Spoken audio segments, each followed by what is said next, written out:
I'm also really excited today because we have Audrey Watters with us virtually. You'll see her up on the screen. Audrey Watters does a lot of journalism, investigative work, research around ed tech. And what's really important about her work is that she's working in areas that a lot of industry and academia have not really dealt with. And instead of allowing a lot of tacit misogyny that takes place in either the tech sectors or in online incidents like Gamergate, she actually takes this stuff head on. And as someone who looks for interesting things and interesting work that's taking place online, anytime I think I have an idea, I go to her site and she's pretty much already covered it or already hit it and moved along, which is true actually. I'm not just saying that. So it's my pleasure to introduce you to Audrey Watters for her presentation.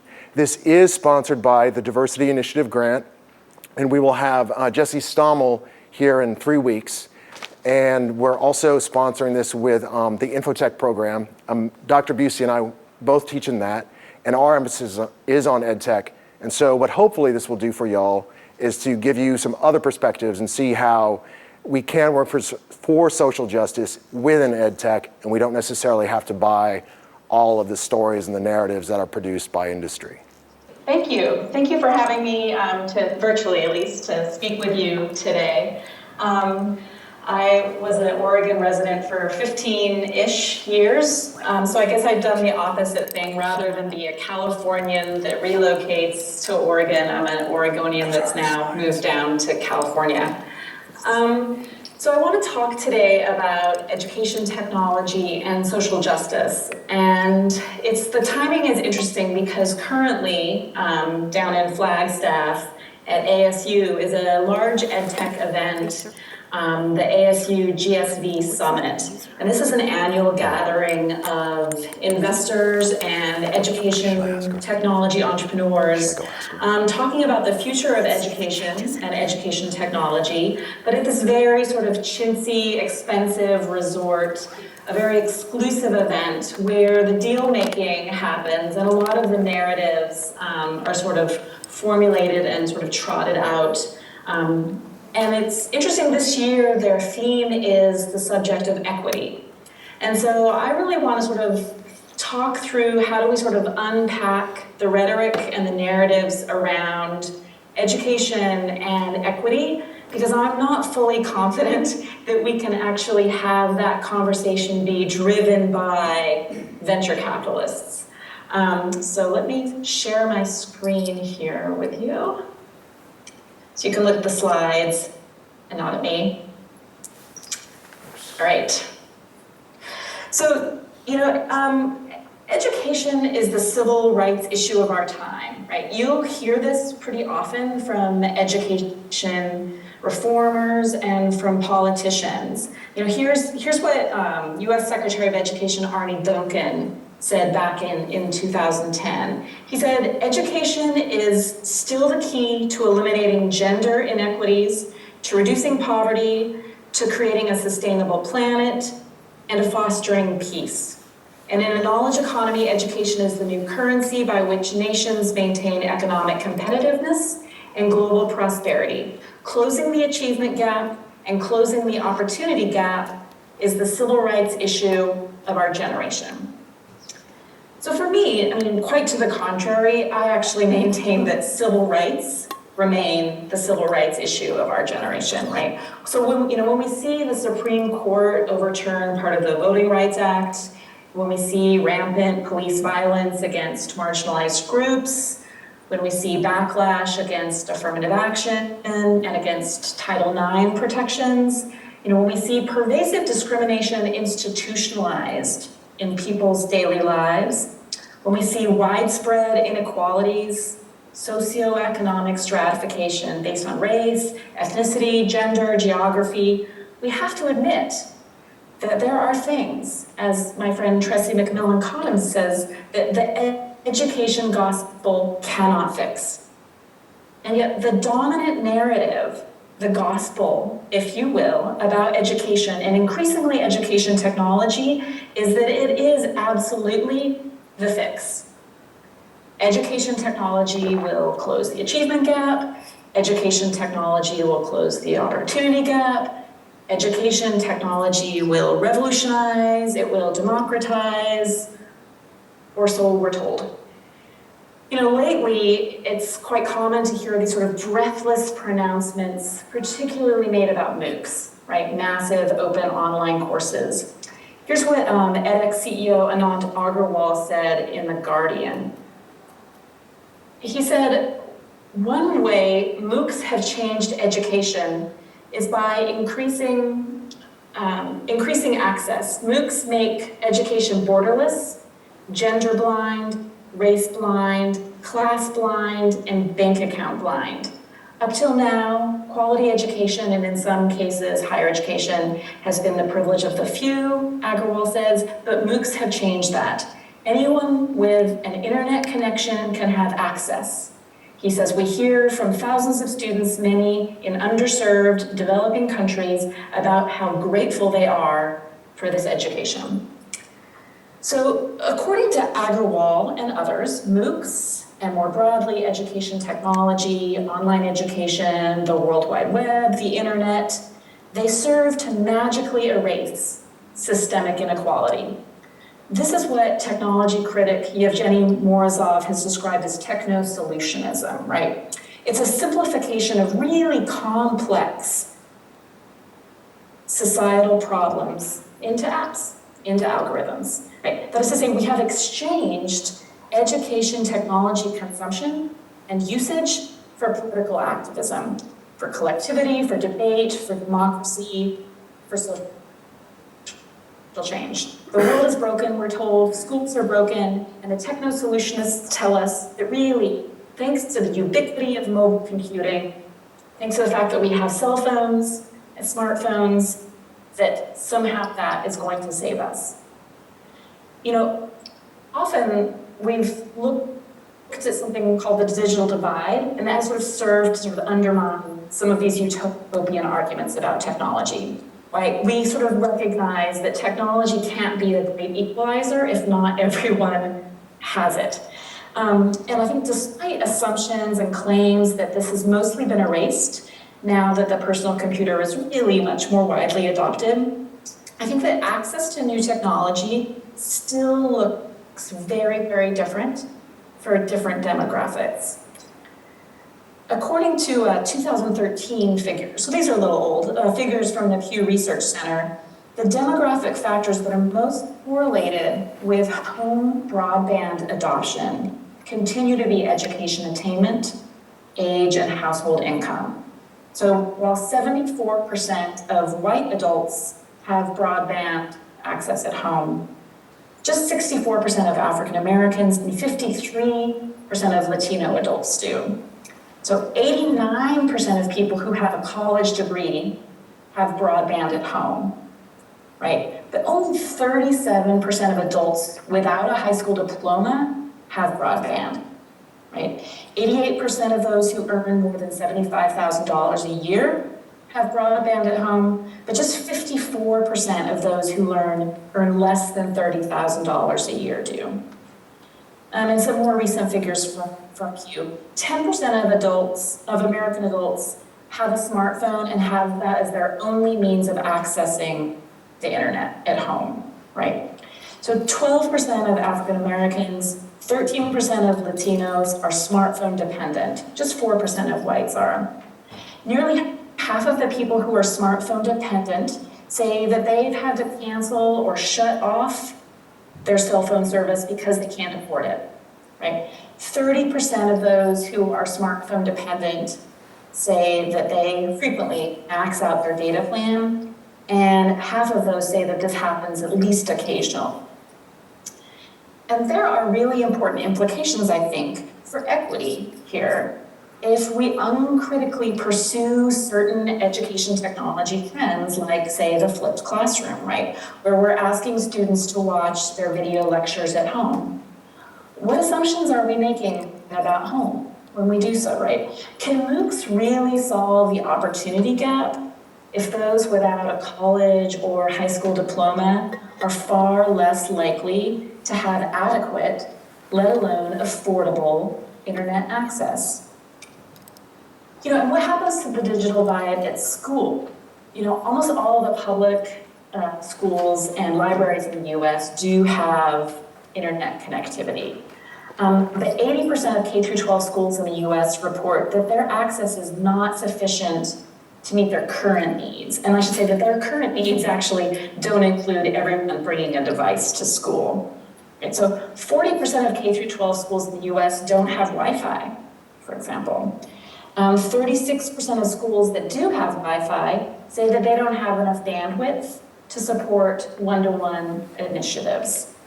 41% of rural schools in the US don't have access to fiber, to high-speed networks.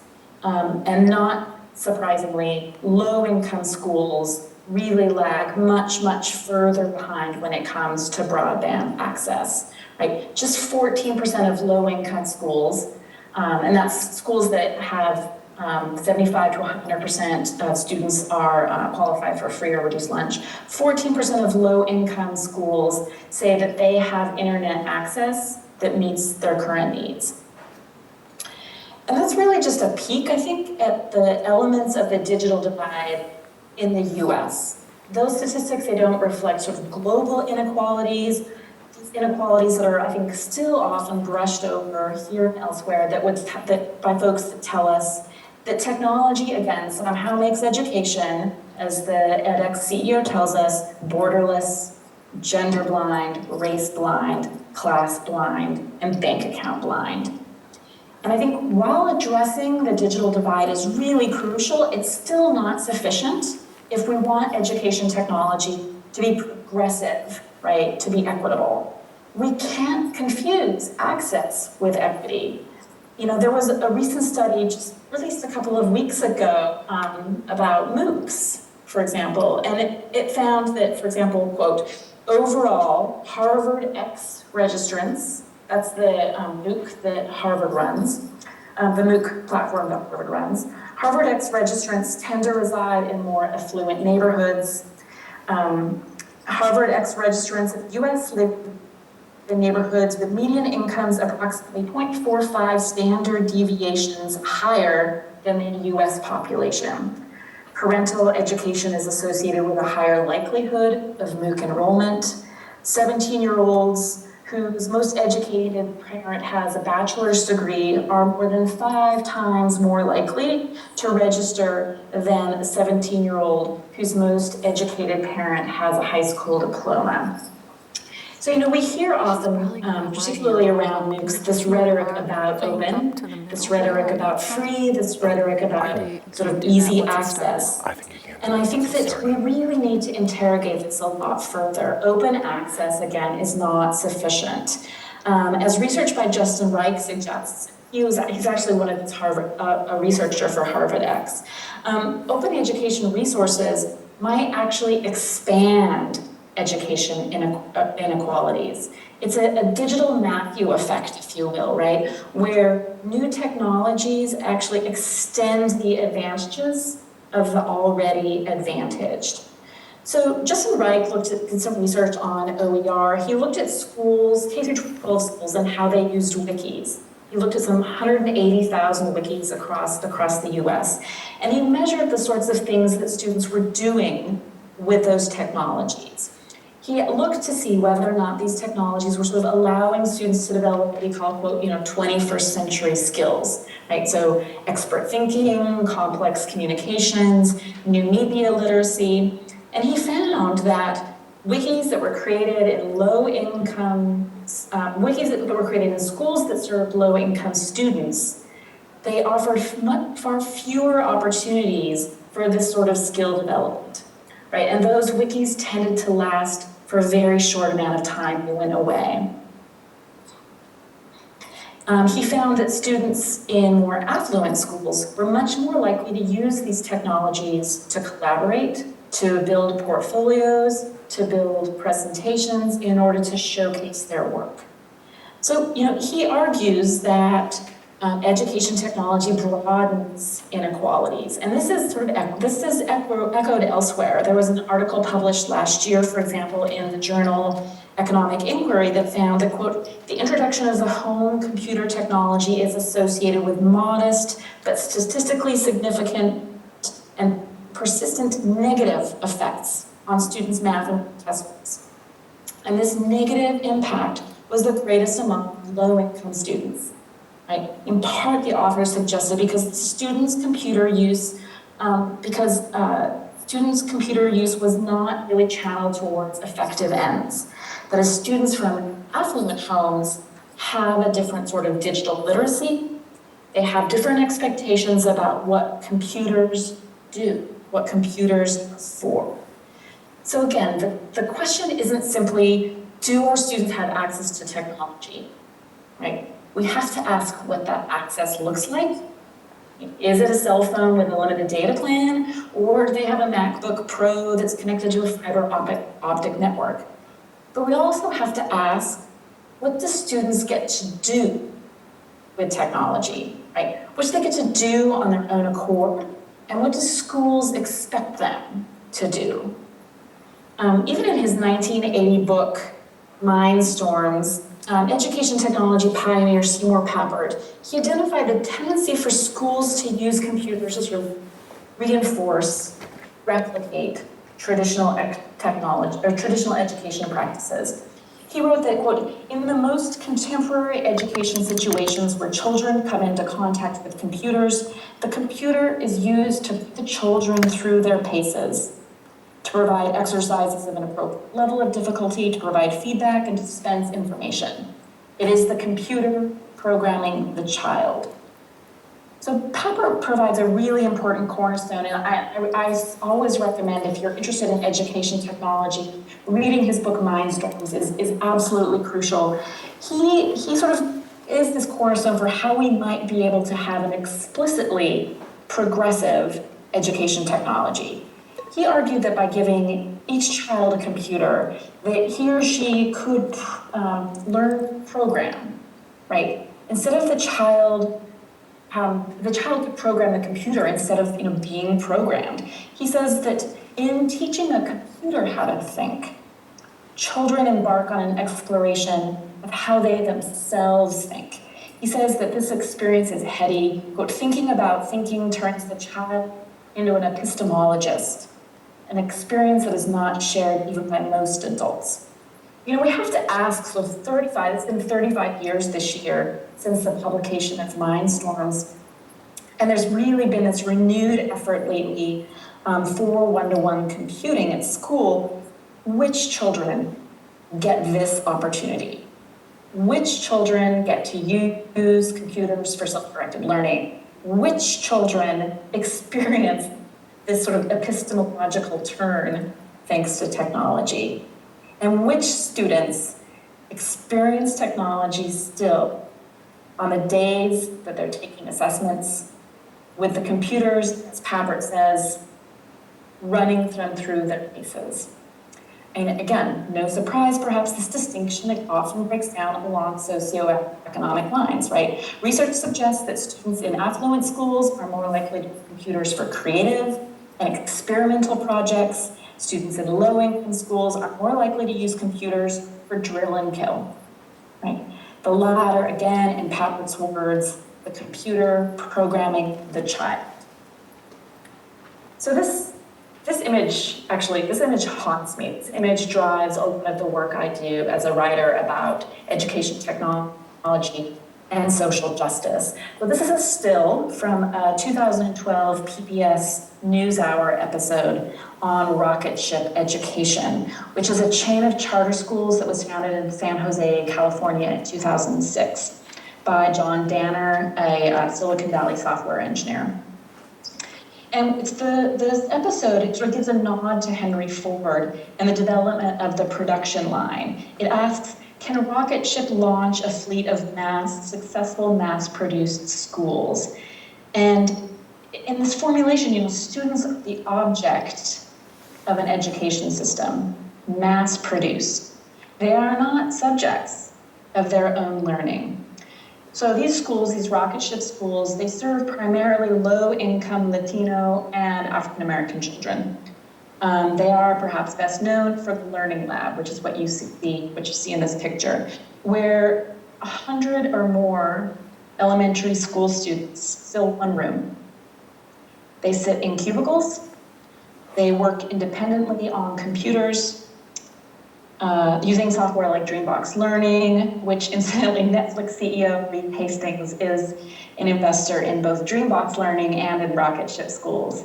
Silicon Valley is so marvelous in its the way in which it sort of feeds itself. There are no teachers. There are no teachers in the Learning Lab. There are teachers' aides, which is an arrangement that Rocketship boasts saves each school hundreds of thousands of dollars per year. The schools focus solely on literacy and math. Of course, that's the standardized tests focus on, after all. You know, Rocketship could, for a time, boast quite good standardized test scores, particularly for schools that serve the sort of low socioeconomic student population. But as the chain has expanded, and that's what chains do, right? They expand.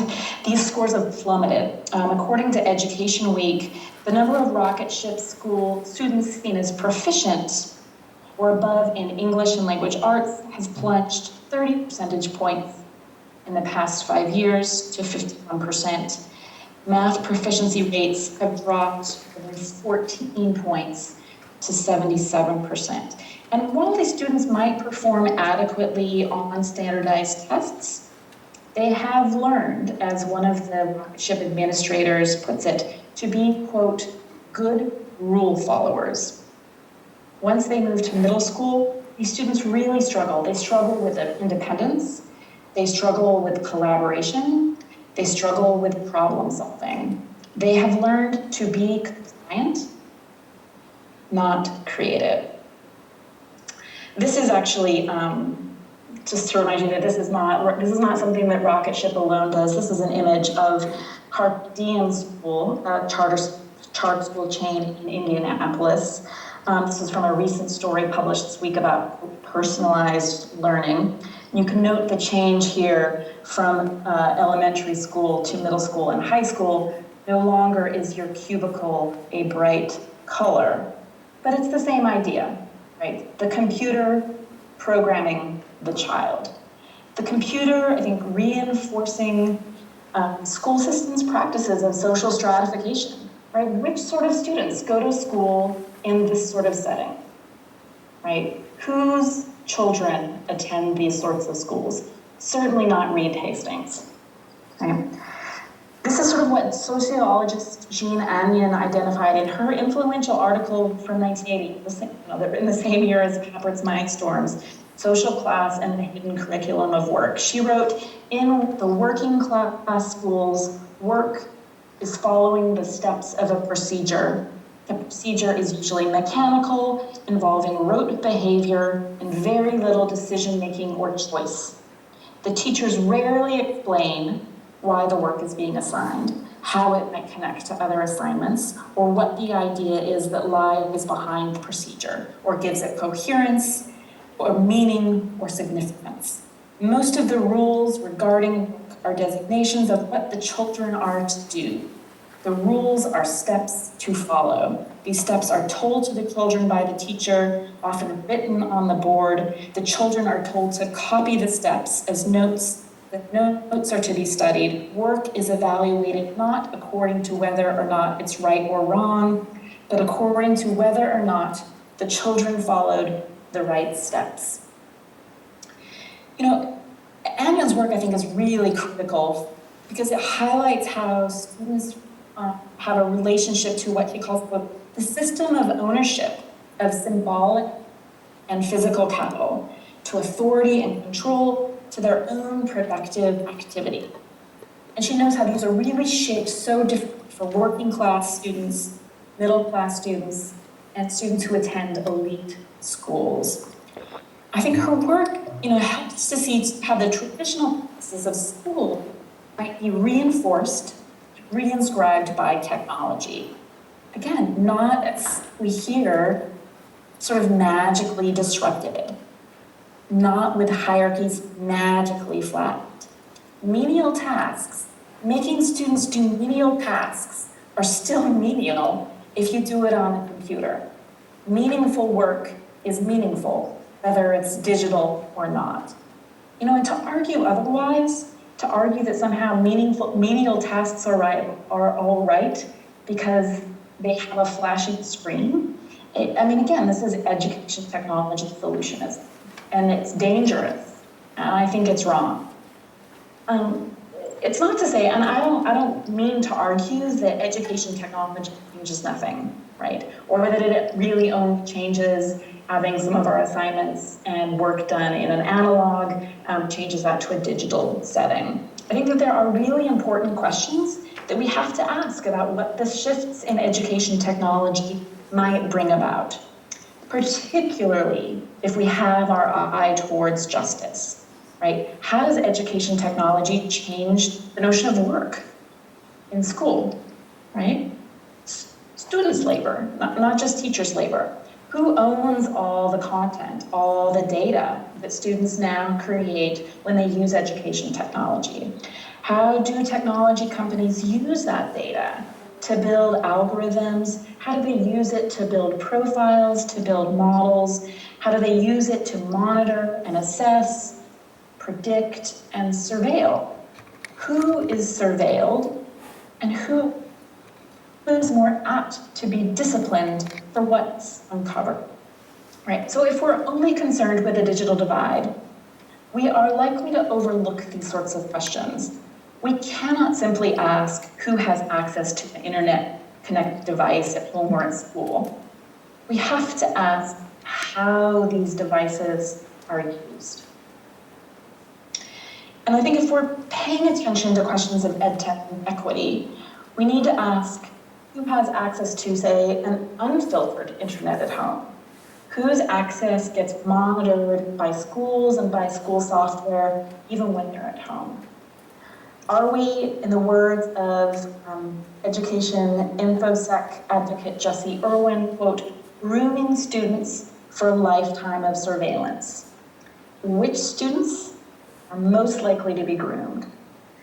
Irwin wrote last year that, quote, when we develop and use education technologies that monitor a student's every moment in school and online, we groom that student for a lifetime of surveillance from the NSA, from data brokers, from advertisers, marketers, and even CCTV cameras. By watching every move that students make while learning, we model to students that we do not trust them, that ultimately their every move will be under scrutiny from others.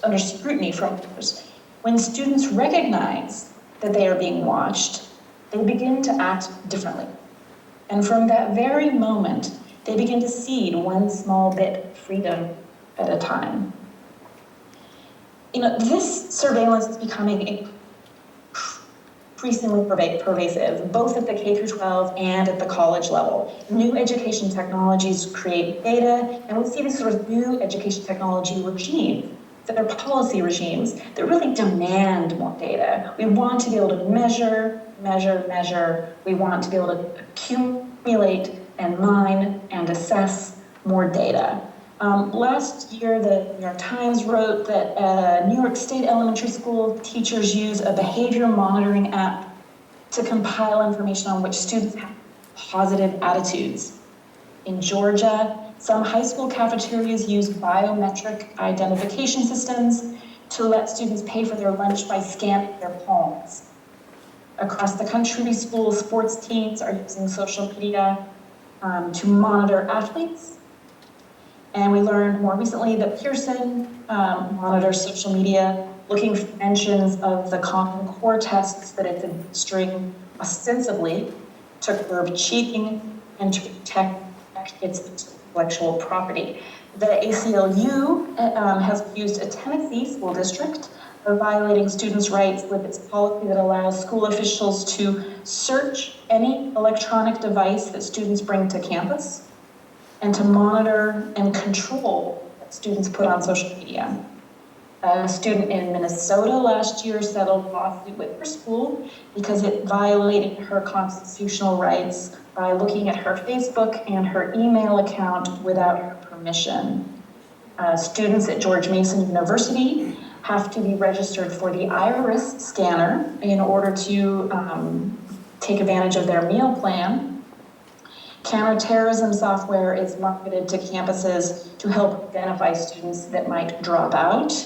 Rutgers University, just one school that uses a software called ProctorTrack, which administers assessments for online courses. The software actually scans the student's face and knuckles, recording them along with anything else that's happening on their computer during every minute of the assessment. Here's the New York Times describing the program. ProctorTrack uses algorithms to detect unusual student behavior, like talking to someone off screen, that could constitute cheating. Then it categorizes each student. Let me say this again, this is important. It categorizes each student as having high or low integrity. Integrity. Right? This language really matters. Right? We're seeing the surveillance of students, the surveillance of school employees as well. Often it's framed as for our own protection, for our safety. Sometimes it's tied into sort of new notions of performance metrics. And I think it's also tied into this old regime that is intertwined with school as a disciplinary institution, right? And this, again, plays out differently for different populations. Last year, the Huntsville City Schools in Alabama hired a former FBI agent to monitor students' social media. It expelled 14 students based on what they'd done online, 12 of whom were Black, right? So algorithms are not neutral. The architecture of education technology is not neutral. Despite all the hype, right, all the hype and the hope about revolution and access, opportunity that these new technologies are supposed to provide to us, they do not negate hierarchy, they do not negate history, privilege, or power. They reflect those. They channel it, they concentrate it in new ways and in old. I've spoken a lot in the past actually about the ways in which gender plays out in education technology, particularly in my work. And I talk a lot about the culture of Silicon Valley, its subtle and not so subtle misogyny. And I point to the demographics of the technology sector too. 70% of Google employees, for example, are male, 61% are white, 30% are Asian. Of Google's technical employees, right, of their engineering staff, 83% are male, 60% of those are white, 34% are Asian. And I've argued that this culture, these bodies really shape what gets built, right? They shape how the problem of education gets framed, right? And how it gets fixed, whatever that means. And I should add, there was an article last week in Fast Company that suggested education technology doesn't have a gender problem because there are a number of women who are starting companies. And I want to sort of say that, it's the ideology of education technology is not undone simply by having women entrepreneurs. I think these privileges, these ideologies, the expectations, they are hard-coded into our education technologies, but they're hard-coded in ways that we very rarely explore. Right? In part because I think we have these narratives that education and ed tech are just wonderfully meritocratic, right? They're somehow inherently equalizing. And I've written in the past too about the word privilege, its dual meaning, particularly in technology. We use the word privilege to refer to the advantages that are afforded to some people, right, and not to others. Male privilege, white privilege. But when it comes to technology, we make that advantage an explicit part of functionality. We actually embed that advantage. We embed status into software. Right? Privileges in technology refer to those who have the ability to use and control certain features of a piece of software. Right? So that we have administrative privileges, teacher privileges. Students rarely have privileges in education technology, which is sort of food for thought. Right? So privilege really operates in interesting ways in something even like a discussion forum, right? It operates technically as well as socially. Discussion forums are quite common, in learning management systems, in MOOCs, for example. Discussion forums often trace their history back to the earliest internet bulletin boards, but even before then, education technology actually developed the discussion board. Plato, which was developed in the 1970s, offered a sort of chat and messaging functionality. But one of the features that many discussion forums boast is the ability to vote up and vote down certain topics. Ostensibly, this is sort of meritocracy at work on the discussion forum, right? Ostensibly, this means that the best ideas surface to the top. The best ideas, the best questions, the best answers. And I think that what this often means in practice, though, is something else entirely different, in part because the voting power on sites on the internet is often concentrated in the hands of a few. The most active users, for example, the most engaged. Sometimes their votes are even weighted more heavily. And no surprise, because of internet culture, the few here is often overwhelmingly male, right? Reddit, which is, it calls itself the front page of the internet, is sort of the model for this sort of voting process. 84% of users on Reddit are male. And I actually don't think that MOOCs have a much better gender ratio. So what happens, to the most important topics based on voting? What happens when a small group decides what's important? D.A. Banks has written that sites like Reddit remain structurally incapable of producing non-hegemonic content because the crowd is still subject to structural oppression. Right? The sites promote identity and repetition over experimentation and diversity because they present the user with a too accurate a picture of what appeals to the entrenched, powerful user base. As long as the wisdom of the crowds, he writes, is treated as colorblind, gender neutral, the white guy is always going to be the loudest. And with that, I think we come back full circle to one of the presentations with which I opened this talk from edX's Anand Agarwal. Again, he said that MOOCs make education borderless, gender blind, race blind, class blind, bank account blind. Up till now, he says, quality education has been the privilege of the few. MOOCs have changed that. Anyone with an internet connection can have access. We hear from thousands of students, he says, in underserved, developing countries about how grateful they are for this education. This passage is striking to me because it wipes away structural inequality and imperialism, and it replaces it with gratitude. Right?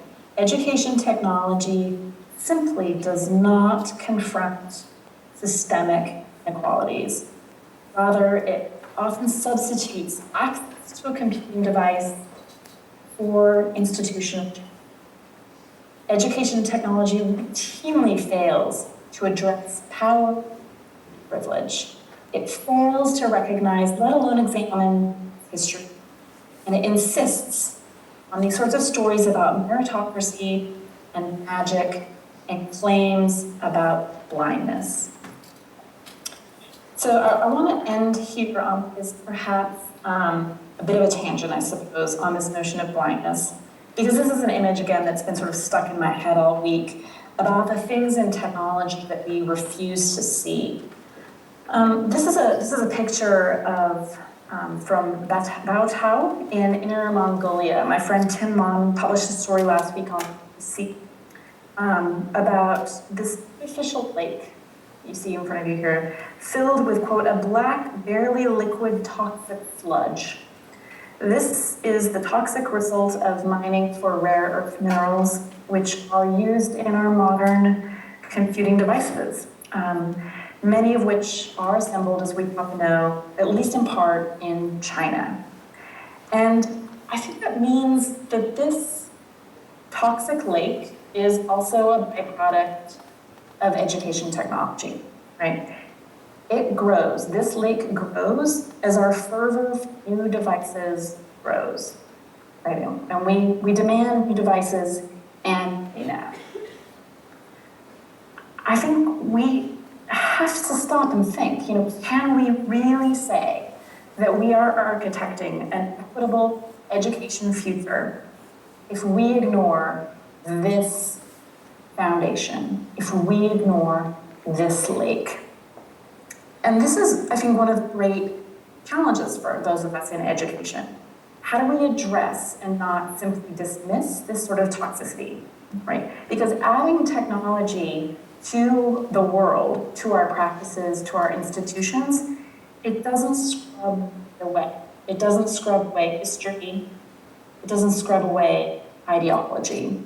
To the contrary, I think we need to recognize and we need to address directly through democratic debate, right? We need to recognize where and how and why education technology might actually make things worse. Great, so that's it. I'm happy to do questions or comments, thoughts, reactions. Does anybody have any questions?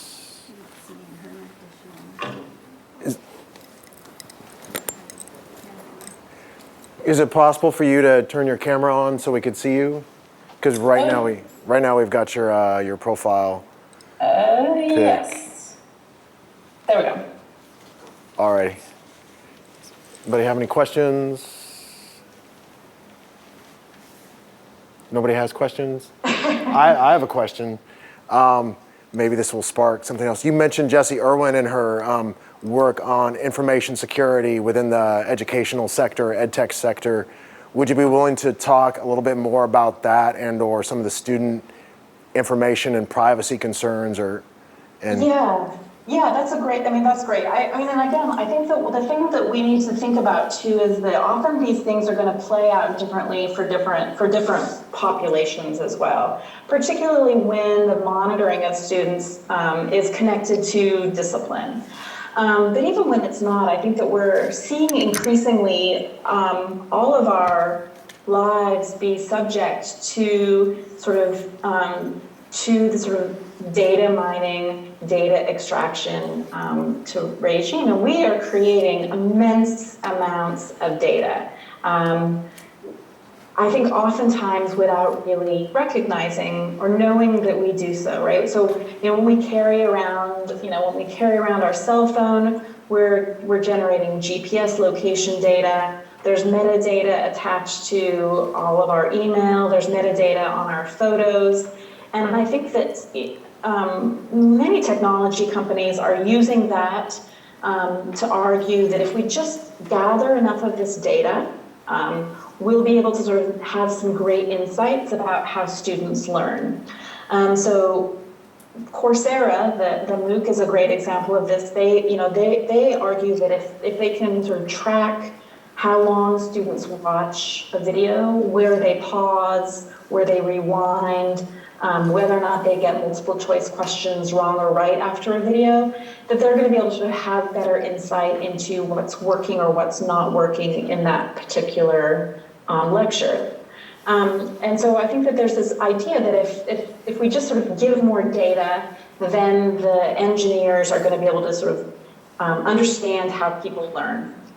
And I think that it's a bit of a stretch in the first place to believe that actually more data is going to equal more knowledge or more understanding. But I think it has some real implications for security. Are schools equipped to protect data? I mean, we hear regularly about schools, student information systems being hacked, employee data, student data being stolen. But what happens to student privacy? As Jessie argues, what happens when students begin to recognize that everything they do is being scrutinized? Arguably, school has been a place where you're more aware that you are participating in a disciplinary regime. But there are still moments in the classroom when the teacher's back is turned, in the cafeteria, for example, where we've been able to sort of not feel the eye of the person in power. But with technology now, we're seeing really every moment of our lives possibly being scrutinized. I don't think people often, use Foucault, they talk about the panopticon, but I think the panopticon was sort of even more transparent than the sort of world we live in now, where we aren't even aware that we're generating these signals that other folks are scooping up and assessing and analyzing, particularly students. I think that students understand that what they say in the learning management system, for example, is probably something that their professor might be looking at, but I'm not sure that students understand the vast amounts of data that they're generating, wherever they slide their student ID card, for example, who is accumulating that data? How is that data being used? Anybody? That would probably be. Hi, I'm Mary Busey. I'm another teacher in the Infotech program. So I have a question about students in our program. About half of our students are K-12 teachers, and I'm wondering how you suggest we arm them to go out into their schools, many of them in schools that are in low-income areas and maybe don't have the technology they need, others who are in classes with one-to-one. How do we arm them to help combat this problem with an increasing digital divide? How can they use technology without exacerbating that problem? Yeah, I mean, I think it's a really great question. I think that one thing that I would ask more educators to do is to pay attention to the terms of service of the applications that they adopt. I mean, and it's actually not just educators, all of us, right? We get that little dialogue box. Have you read the terms of service? And we lie, right? We haven't, but we click yes because, I think that the latest Apple iTunes update had like 140 pages of terms of service. Nobody reads that. But I think that we have to start thinking about how do we look more critically at what happens to student data, right? I mean, and the terms of service and privacy policies are a place to start. We need to sort of have, we don't need to all become sort of experts in contract law, but we should be able to identify we should be on the lookout, I think, for certain elements of things that are probably not okay. And, I mean, we do have, I think schools need to be able to wield their power a lot better with some of these education companies and push back and say, listen, these terms are onerous. You're taking, you're like, why do you need to know the GPS location of my students for your flashcard app? I mean, I don't understand, why does it matter if I'm studying my French flashcards in LA or in Boston? Right? If I'm studying them in the library or at home, like there's a lot of data that's being accumulated that's just not necessary. So I think that we need to look at the terms of service and push back on some of these companies and demand that they do a lot better job, that they're more transparent about what's happening. And I think that the other piece too is that I think that we all need to think about this notion of digital literacy, right? We have an understanding that a certain amount of traditional literacy is important. We expect everyone to be able to read and write. And how do we have to rethink what reading and writing looks like now in a digital world? How do we have to change the expectations of what people know in order to be literate citizens? And I do think that there probably are some things that we need to do a much better job knowing how to do. Some of this is connected to media literacy, right? How do you look at a picture on, some of these pictures that people pass around on Twitter, for example, that that you know, a couple hours later are debunked as not being true. So some of it's media literacy, some of it's understanding how these systems work, right? How does a URL work in the browser? What are some of the basics of the way in which the logic of computers operate? Back to Seymour Papworth's work. Either we are going to be in charge of programming computers, or it's very easy for these systems to be programming us. And I don't mean sort of like some sort of AI system sort of manipulating all of us like the Matrix. But I do think we need to have a much better job and spread around access to this sort of literacy. Right now it is primarily knowledge of a very few, of an elite few. And I think that we need to have much better understanding among all of us on how to wield technology and not just be consumers, not just be recipients of this new system. Any other questions? I have several questions, but so my next question is, in terms of academic researchers working in the field of ed tech, there have been a lot of problems pointed out about the scope of our research, or are we just reaffirming the tools? I think there's Selwyn, who's now out of Australia, who's doing some interesting work. I mean, hybrid pedagogy is doing a little bit, but since you've essentially been in academia and you stepped outside, what kind of research do you think could be useful, aside from, say, theoretical analyses or critical analyses of different lenses? What kind of actual studies do you think might help shine more light on some of the inequities and some of the surveillance? That's a great question. I think one of the things, even not before we get to sort of what kinds of studies, I think that one of the challenges that academia faces is that so much of its scholarship is inaccessible to those outside academia. As someone who's not associated with a university any longer, it's really difficult to get access to paywalled academic journals. It's not impossible, but it's definitely challenging. I mean, I've been doing a lot of historical research recently, and I find, I can be looking for articles from the 1920s, and Elsevier wants to charge me, $170 to have access to the PDF. So I think that one thing that the academics need to do, particularly in something like education technology, which has direct applicability outside the field of education technology and higher ed, but to actual practitioners, right? To teachers in the classroom, professors in the classroom, students, is to think about how do you publish outside a closed academic journal, whether that means only choosing to work in journals that are open, or whether that means publishing part or all of your work online in a blog, for example. I think that that's really important. And then thinking about how do you translate your work out of a more academic research, the language and style and format of academic research, how do you translate that into something that is accessible and readable by someone who's not really, who's perhaps not really up to speed at sort of, quantitative methods.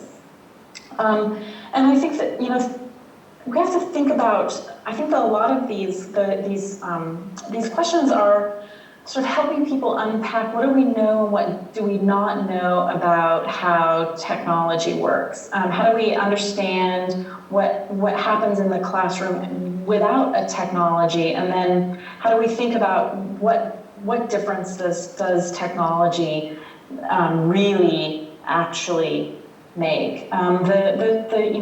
The Larry Cuban who's a Stanford education historian, has sort of been a great person to sort of explain that we have had technology after technology be sort of introduced and in many ways almost forced upon teachers, right? The radio, film, television, and now computers, and people hadn't necessarily welcomed the sort of technological intrusion in their classroom. And when they have it, they haven't necessarily changed the way they teach. And so I think, or the way in which they imagine teaching happens. And this is why I think Jean Annion's work is important, as I suggested, is if the sort of traditional practices in certain schools look like drill and kill in an analog setting, adding technology isn't going to somehow make it into a progressive, inquiry-based, project-based environment, right? It's actually, technology is going to be used to make the drill and kill more ostensibly more efficient.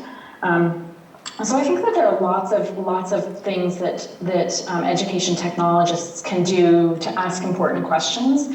I think that much of it has to do with sort of pushing back on the industry notion that adding more technology is going to sort of necessarily be a better, necessarily make these practices better. It doesn't even necessarily make them that much different. Anybody? Okay, I just have one more question. Just one more question, I promise. Since considering where you're at and what you're doing, you took a very non-traditional route. I mean, you left academia. So is there any advice that you could give to either current students or future students that we have that say they want to work in writing or journalism, they want to work in educational technology, but how do you withstand or how do you handle the kind of pressures that you're facing when you're not supported by a company and when you're challenging people who can dox you and engage in, I mean, how do you operate in that space? I'm not sure that I should be the person giving advice to this, because I'm the worst person that whenever I see my friends who sort of have a moment of despair around their dissertation, I'm the person that's likely to say, you can drop out and life's okay if you don't finish your PhD. So I'm probably not the best person to give advice on how to operate. I think that we are seeing, however, and it's and I don't say this with sort of a lot of excitement or glee. We are seeing an economy that's changing, right? We are seeing ways in which we're all sort of moving towards an economy that's a lot more precarious for the vast majority of us. A much more precarious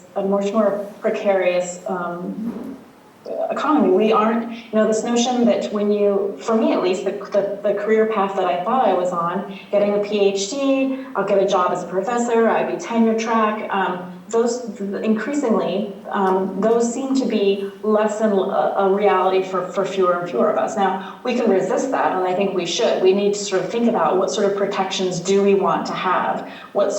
How do we have to rethink what labor looks like in an information economy? Because it might well be that the traditional labor union that of the industrial era no longer meets the needs of workers in the information age.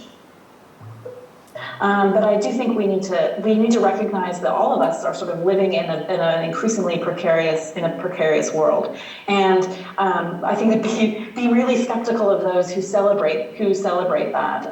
The Uber and the Airbnb folks and their investors who want us to believe as though this is somehow some great sharing economy where piecing together, a freelance economy where you piece together bit work isn't exactly my vision of economic justice. It's actually quite frightening. I mean, I think that this is why this notion of justice, right? This notion of social justice, economic justice, it has to underpin the work we do in education. We can't just let education stand in for the kinds of changes that we need to make in our society. We can't just say education is sufficient. It's really important, no doubt, but it is not actually the silver bullet.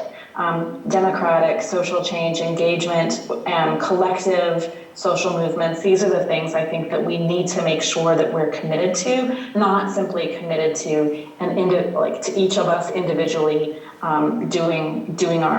working alone in that god-awful cubicle setting in that rocket ship picture. That's not a future for social justice.